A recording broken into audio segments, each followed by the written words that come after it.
안녕하세요. 벌만찬 기자들입니다.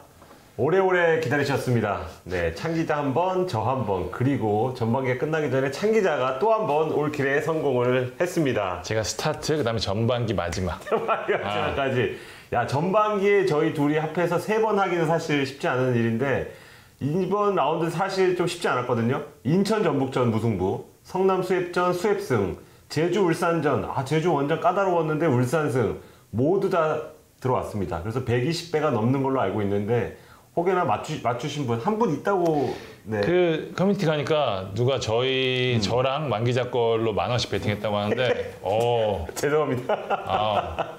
이거 나중에 돈 찾으시면은 카봇이라도 하나 좀 부탁드리도록 하겠습니다. 네, 바크님인가 아마 아이디 그랬던 것 같은데 인증 저희 홈페이지나 어디다 인증을 해주시면 감사하겠고요. 저는 수원 삼성에 대해서는 사실 할 말이 많지만 어쨌거나 틀렸고 또 수협전도 틀렸습니다. 그래서 4개 정도 반타작 이상 했다는데 좀 만족을 하고 있습니다. 자, 제가 올킬했던 이제 반환점이 됐던 경기죠. 10라운드. 자, 6경기 하나씩 리뷰해 보도록 하겠습니다. 네, 첫 경기는 29일 펼쳐진 인천과 전북전입니다. 전북이 막판 쿠니모토의 동점골로 연패 사슬을 끊었네요. 전북 입장에서는 죽다 살아난 경기였다라는 표현이 맞을 것 같은데요. 리그 3연패에 빠졌었죠. 휴식기 전에 어떻게든 반등이 필요한 상황이었는데 사실상 꺼낼 수 있는 베스트 라인업을 내세웠습니다. 그런데도 이날 역시 경기력은 좋지 않았어요. 그러니까 서두에 제가 죽다 살아났다고 얘기했는데 냉정히 말해서는 아직 살았다기보다는 가까스로 의식 정도를 찾은 정도라고 봐야 될 것 같은데 전북 현재 가장 아쉬운 점 뭐냐? 템포입니다. 전북이 템포가 이전에도 빠른 편은 아니었지만 그래도 결정적인 순간에 기어를 확 올리는 부분이 있었는데 최근에는 일괄되게 느립니다. 그러니까 두 가지 문제점이 있는데 일단은 공격진의 움직임이 너무 무디다는 거. 그러니까 한교원을 제외하고는 오프 더 볼 움직임을 보이는 공격수에 거의 전마다시피 하거든요. 그러다 보니까 빠르게 나갈 때 볼이 못 나가고 여기에 두 번째는 뒤쪽에서 빌드업이 너무 안 돼요. 그러니까 계속 끊기더라고요. 수비가 볼을 잡고 중앙에서 측면으로 빠르게 전달이 되거나 가운데로 빠르게 넘어가야 되는데 이 부분이 안 되다 보니까 물론 인천의 압박이 좋았던 것도 있지만 최근 경기를 보면 이 과정의 속도가 눈에 띄게 떨어지고 정확도까지 떨어지면서 상대 수비가 정비할 수 있는 시간을 주거든요. 그 전북은 후반 그나마 이제 바로 이위원의 왼쪽에서 부분 전술이 좀 살아나면서 기회를 만들긴 했는데 여기 또 가운데 일루첸코가 확실히 초반과 같은 모습이 아니거든요. 이날도 컷백 등의 여러 기회가 있었는데 움직임 속도나 판단을 보면은 이게 좀 정상 컨디션이 아니다 싶은데 사실 너무 폼이 갑작스럽게 떨어져서 좀 의아스러울 정도인데 구스타브 김승대가 지금 부진하잖아요. 그렇기 때문에 일루첸코의 지금 현재 문제는 그 원인을 찾는 게 후반기 반등을 위해서도 굉장히 중요할 것 같습니다. 네. 반면 인천은 조성 감독의 경기 후에 그랬죠. 속이 쓰리다. 정말 아쉬운 결과를 놓쳤어요. 인천은 정말 준비한 거 다 했거든요, 이날. 진짜 안정되게 지키고 역습으로 나가자는 전략이었는데 지키는 것도 좋았고 역습으로 나가는 것도 다 준비한 대로 플레이했어요. 그 3백의 높이나 조직력 견고했고 좌우 풀백도 상대 공격과 1대1에서 전혀 밀리지 않았고요. 중앙에서의 플레이, 전방, 압박, 특히 저 좋았던 게 역습 과정이었는데 한두 명의 선수가 딱 역습 나가는데 계획했던 대로 움직여서 마무리까지 딱 짚고 오는 게 너무 좋았거든요. 선제골 장면에서도 공격 숫자가 많지 않았는데 모고서 돌파하고 행운 섞인 루즈볼이 나와서 9번 처리 골을 만들었는데 후반 4개바 송시호 투입된 이후에는 더 좋아졌었단 말이에요. 위협적인 찬스를 만들었는데 추가골 기회를 놓친 것이 아마 두고두고 아쉬울 것 같습니다. 전북 후반 추가 시간 쿠니모토의 극적인 골이 터지면서 어쨌든 지지 않기는 했는데 이게 14년 만에 17경기 무승이라고 하더라고요. 사실 졌다면 완전히 가라앉을 수 있는 분위기에서 사실 할 수 있는 게 많지 않은 상황이었는데 그래서 이번 쿠니모토의 동점골은 김선식 감독의 말대로 승점 10점의 가치를 지녔다고 해도 과언이 아니고요.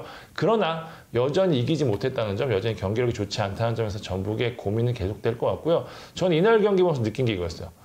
지금 상대가 전북을 전혀 두려워하지 않고 이길 수 있는 쪽, 예전에는 비기거나 체력을 최소화하는 쪽에 초점을 맞췄는데 지금 이길 수 있는 쪽에 플랜을 짜고 있다는 점, 그런 상대를 계속 하게 되면 전북도 피곤할 수밖에 없거든요. 네.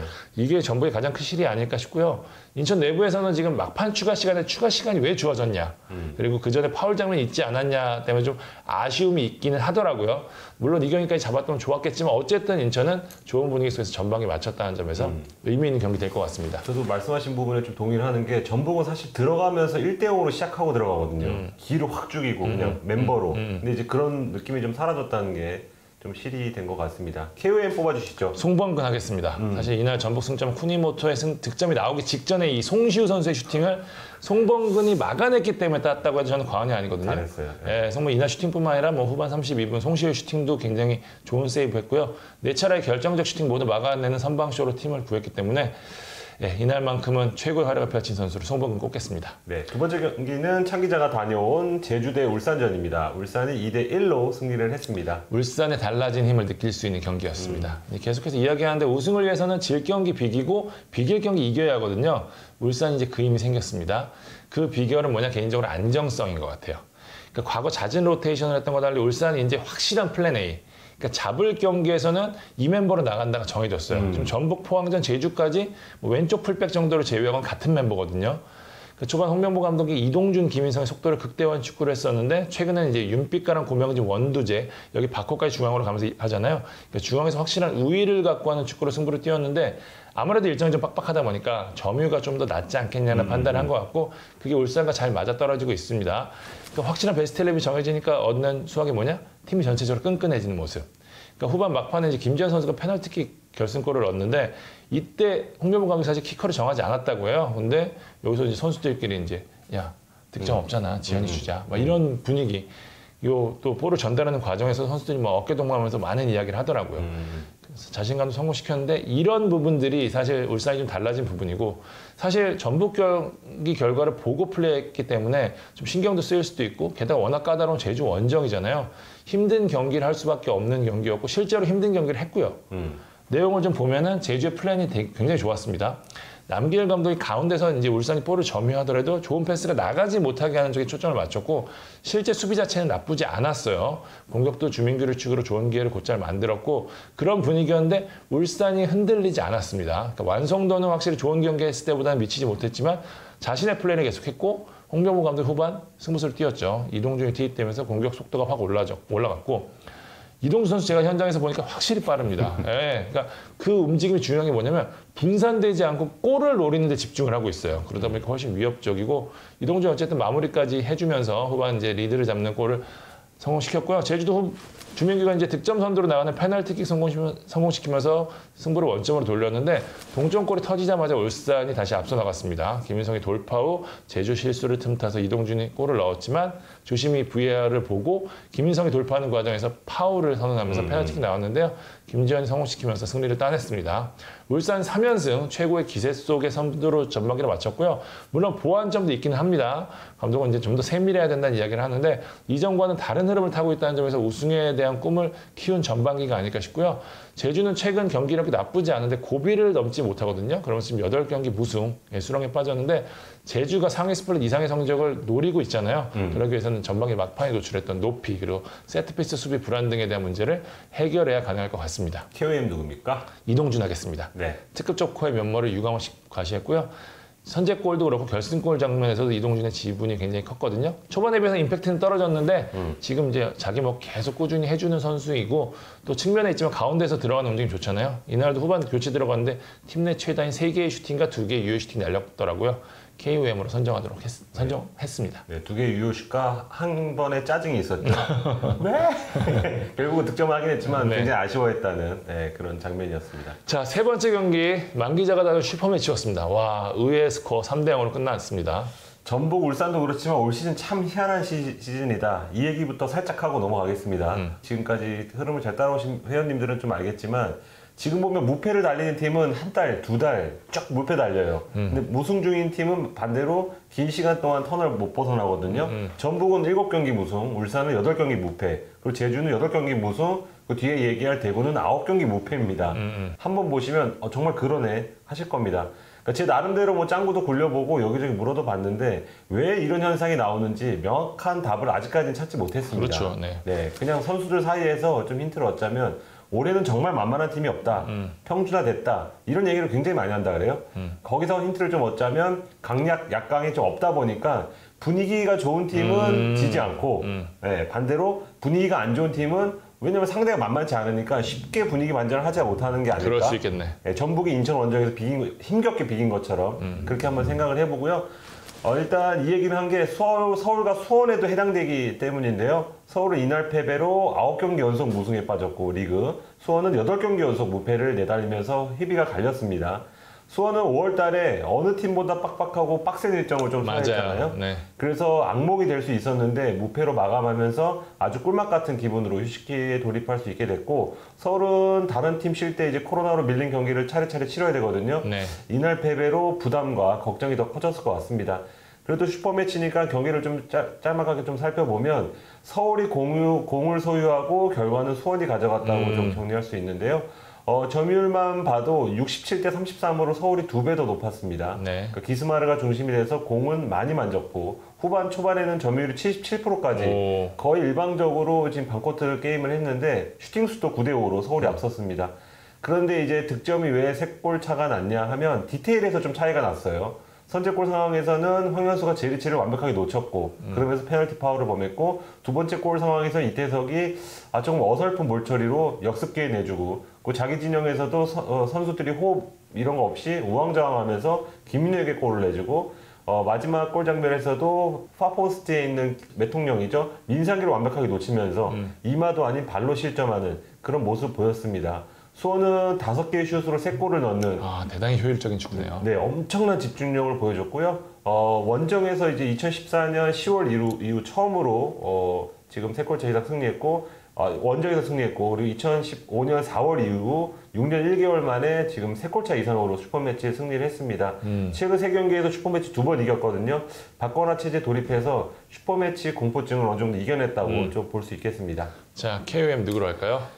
매통령님께는 좀 죄송하지만 김건희로 해야겠습니다. 네.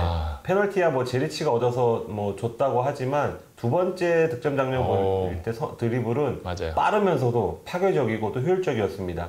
그간 김건희 플레이 보면 제가 작년에 또 수원 담당이었잖아요. 좀 답답한 느낌이 있었어요. 이 선수가 잘하는 게 뭘까라는 생각도 들었고, 근데 이제 박건하 감독 말대로 정말 다양한 재능을 지녔구나. 측면으로도 빠질 줄 알고 발도 생각보다 빠르고 특히 등발이 되게 좋아요. 그래서 수비수와의 포스트 플레이도 되고 그 득점력도 갖고 있어서 벌써 6골 기록했거든요. 그러니까 수원 유니폼 입고 가장 좋은 시즌을 보내고 있다고 말하고 싶습니다. 네 번째 경기는 성남 대 수원FC 경기입니다. 수원FC가 3대 2로 승리했습니다. 프리뷰에서 제가 얘기했죠. 뮬리치와 라스의 대결이 될 것이다. 정말, 예. 네, 그대로였습니다. 올 시즌 최고의 공격수답게 엄청난 높이, 폭발적인 스피드, 탁월한 결정력으로 양팀 공격 주도했는데요. 뮬리치 이날 2골을 넣고 라스도 선제골을 넣었습니다. 스트라이커도 이거 팽팽했는데 승부는 수원FC의 3대 2로 마무리가 됐습니다. 차이가 뭐냐? 스트라이커와 함께할 파트너의 차이였습니다. 뮬리치는 북치고 장구까지 쳐야 되는데 라스는 북만 쳤어요. 그러니까 수원FC에는 누가 있었냐? 무릴로와 이영재가 있었습니다. 무릴로 정동원이 크로스 받아서 멋진 헤더로 연결하면서 시즌 10번째 공격 포인트 완성했고요. 이영재도 이날 1골 1도움을 기록하면서 최고를 펼쳤습니다. 수원FC 이날 공격 상당히 인상적이었는데 포맷이 완전히 갖춰진 모습입니다. 핵심 역시 라스인데요. 라스가 전반에서 딱 버텨주고 싸워주니까 상대 수비가 올라오질 못해요. 그러니까 이날 성남도 리차드가 빠진 부담이 있었는데 라스와의 싸움에서 큰 부담을 느끼다 보니까 물러섰고, 이 넓어진 공간을 누가 차지하냐? 무릴로가 적절하게 활용을 하고 있어요. 두 번째 헤더골이 이 부분을 설명하는 부분이고, 또 이영재가 또 여전히 부상으로 정상 컨디션 아니긴 하지만 김동균 감독이 적절하게 관리를 해주면서 폼을 찾고 있거든요. 이날 가장 수원FC가 이 공격 전개 작업에서 인상적인 모습을 보여준 게 이영재 선수의 패스가 상당히 좋았습니다. 네, 박주호 선수의 호흡도 좋았거든요. 수원FC가 이제 빅터를 보내고 외국인 공격수 영입 어느 정도 확정을 지은 상태인데 이 선수까지 적응을 잘한다면 공격은 더 좋아질 것 같습니다. 네. 문제는 역시 수비인데요. 실수가 너무 많아요. 이날 진짜 편하게, 저 전반 보다가 편하게 끝나겠네 했는데 후반 초반 곽윤호의 백패스 미스로 이제 추격골 내줬거든요. 고비마다 흔들리는데 이게 대부분 수비 실수에서 비롯이 돼요. 다행히 잡기는 했지만 이 부분에 대한 개선 필요하고요. 제가 곽윤호 파랑새라는 얘기 들었었죠. 출전 경기 무패 달리고 있지만 수원FC는 어쨌든 곽윤호 선수보다는 한 단계 업그레이드 시켜줄 선수가 필요하기 때문에 그렇죠. 아시아 쿼터 수비수 찾고 있거든요. 네. 슬슬 윤곽도 나오고 있습니다. 성남 아직 100% 모습 아닌데 경기 실력도 올라오지 않고, 무엇보다 아쉬운 게 이규성과 뮬리치 사이에서 해줘야 되는 선수가 없어요. 그러니까 박영지, 김민혁이 터져야 지금부터 위력적일 수 있는데 수비는 리차드 복귀가 관건이 될 것 같고요. 남은 시즌 이제 6월, 7월 동안에 이제 못 치렀던 일정 소화해야 되는데 대진운이 빡빡합니다. 그렇기 때문에 그 시작이라고 판단했던 수원FC 시즌 패배가 좀 뼈아플 것 같아요. 네, KOM 누굽니까? 이영재 하겠습니다. 결승골 포함해서 1골 1도움 올렸는데 사실 이날 중원에 딱 중심에 서면서 팀 내 최다의 55개의 패스를 성공시키고 90%의 패스 성공률을 보였거든요. 특히 중거리 패스와 전진 패스 성공률이 80%가 넘었다는 점이 인상적이었고, 라스 무릴로도 잘했지만 공격 포인트, 그다음에 전체적인 경기 조율 면에서 가장 팀을 이끌었던 이영재를 KOM으로 꼽았습니다. 아, 프리킥 골은 정말 예술이었습니다. 맞습니다. 이렇게 탁탁탁탁탁 회전해가면서 맞아요. 네. 정말 예술이었습니다. 자, 5번째 경기 대구 강원전. 대구 대단합니다. 네, 놀랍습니다. 한번 꺾일 타이밍이 됐다고 저도 봤는데, 그랬었는데. 네, 이걸 또 이겨냅니다. 맞아요. 어떤 의미에서 슈퍼매치와 비슷한 흐름으로 흘러갔는데 뭐 물론 대구가 수원이죠. 점유율은 39%에 그쳤고 늘 유효 그랬죠. 슛은 네, 2개밖에 되지 않았습니다. 최근 경기들과 비교할 때도 경기력이 그다지 좋지 않았는데 맞아요. 근데 또 상대가 좀 위기에서 벗어나기 위해서 잔뜩 벼르고 나왔거든요. 그리고 가장 최근에 대구를 크게 잡아본 강원이기 때문에 좀 부담이 있었을 텐데 흐름이란 게 참 무섭습니다. 맞아. 팀이 좋을 때는 코너킥이 그대로 골이 들어가기도 하고 굴절골 나오기도 하고 맞아요. 자책골 나오기도 하는데요. 이번에 세 번째 상황이었습니다. 대구가 전반에 유효슛을 단 한 개도 기록하지 못했는데 43분에 선제골을 넣었거든요. 세징야 프리킥이 니어포스트에 있던 김수범의 머리 치면서 자책골로 연결이 됐습니다. 그러니까 이병헌 감독은 그 앞서서 19분에 22세 카드인 공격수 오우성 빼고 수비수 김우석을 투입하면서 수비수로 선발 출전한 김진혁을 전방으로 올렸잖아요. 맞아요. 그래서 대구가 가장 잘하는 선수 구성으로 일단 세팅을 해놓은 상태였거든요. 이 말은 강원이 아무리 애를 써도 대구 수비를 뚫기 굉장히 어려울 것이다. 근데 예상대로 강원의 공격이 좀 빈공에 그치면서 대구가 그 자책골을 지키면서 1대0 승리를 지켰습니다. 대구는 4월 10일 강원전에서 0대3으로 패한 이후에 무패 달리고 있는데요. 최근 9경기 중 6경기에서 무실점 승리를 했습니다. 뭐 지난 시즌 기준으로 뭐 NCT, 뭐 투엘의 첼시, 스페인의 세비야 이런 팀들이 보여준 1대0 게임을 가장 잘하는 팀 중에 하나로 자리를 잡았고요. 이게 다 홍정훈 덕이다 이런 평가가 많은데 홍정훈 개인 능력도 좋지만 그 옆에 있는 뒤에 있는 선수들이 확실히 긍정적인 효과를 좀 얻고 있어요. 최영우는 시즌 초반 불안한 모습 지우고 어느샌가 클리시트 8개 지금 2위 달리고 있습니다. 정태욱은 이날 안정적인 수비 능력 인정받아서 MOM으로 선정됐고요. 전진 본능을 지닌 수비수잖아요. 맞아요. 근데 정훈이 형이 들어오고 나서는 조금 더 편안하게 전진할 수 있다 이런 얘기를 했다고 그래요. 여기에 이근호, 이용래 중심으로 선수단이 계속해서 미팅을 하고 있는데 형들만 이렇게 얘기하고 있는 게 아니고 막내들도 경기 전에 자기의 의견을 아마 이진용 선수 정도가 되겠죠. 얘기한다고 합니다. 그러면서 팀이 좀 끈끈해졌다. 그리고 세징야가 먹여 살리지 않아도 알아서 먹을 수 있는 승리를 그런 팀이 됐고요.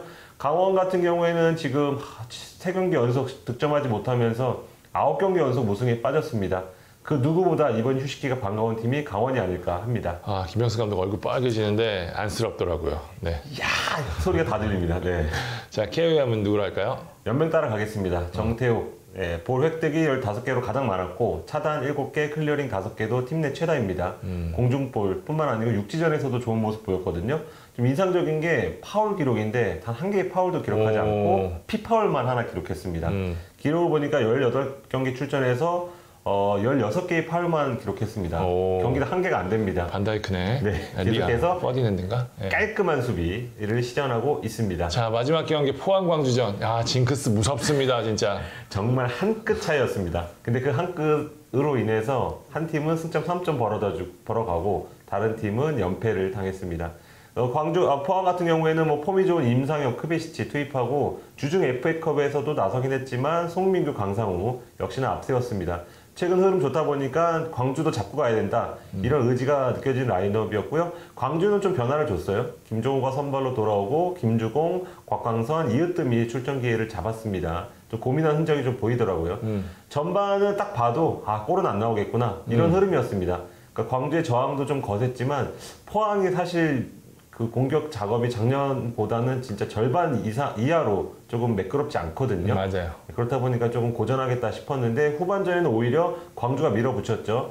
그래서 김종우의 결정적인 슛도 나오고 헤이스가 문전학 바로 앞에서 슛을 하는데 여기서 강현무의 선방이 이 경기의 어떤 그 터닝 포인트를 마련했다고 할 수 있습니다. 맞아요. 역동작이었는데. 네, 역동작이었는데 팔을 그냥 이렇게 휘두르는데 딱 맞아요. 근데 아마 그것도 본능이겠죠. 인천전에서 송범건이라던가 그리고 또 제주전에서 제르소의 슛을 막은 조현우 이런 것처럼 지금 강현무가 그거 막은 이후에 후반 43분에 강상호의 코너킥을 송민구가 헤더로 밀어 넣으면서 헤더 혁명어. 네, 포항이 결국 발로 넣는 거를 약간 까먹은 게 아닐까 생각도 들 정도로 헤더가 좋은데 결국 승리를 합니다. 결국은 골을 넣어야 할 때 넣은 팀 포항이 승리를 했고요. 지금 뭐 최근에 흐름이 아주 좋지는 않은데 포항이 다시 한번 승리를 하면서 상위권에 좀 머무르게 됐습니다. 광주는 다시 연패들백 빠지면서 고민이 좀 더 깊어졌습니다. 맞아, 후반에 자꾸 무너지죠. 네. 자, KM 누구로 할까요? 송민규를 해야 되겠습니다. 키가 179cm밖에 되지 않는데요. 그러니까요. 키가 되게 클 것 같은데 안 그러잖아요. 그리고 점프력도 별로 안 높은 느낌입니다. 그런데 올 시즌 7골 중에 5골을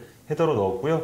이마로 지금 4골 넣은 주민규보다 한 골 더 많은 지금 헤더골 순위 1위입니다. 김기동 감독도 강현무의 선방과 더불어서 송민규가 헤더로 넣는 게 참 신기하다 이렇게 얘기를 했습니다. 헤더골을 보면 거의 점프를 하지 않고 약간 강하게 밀어넣는 형태가 많거든요.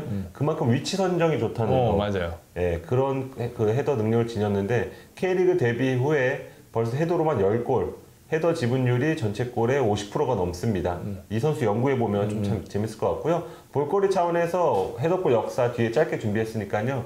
보시면 될 것 같은데 일단 뭐 결국은 대갈살리 주신욱이 여전히 헤더 세계를 지배하고 있다고 정리할 수 있겠습니다.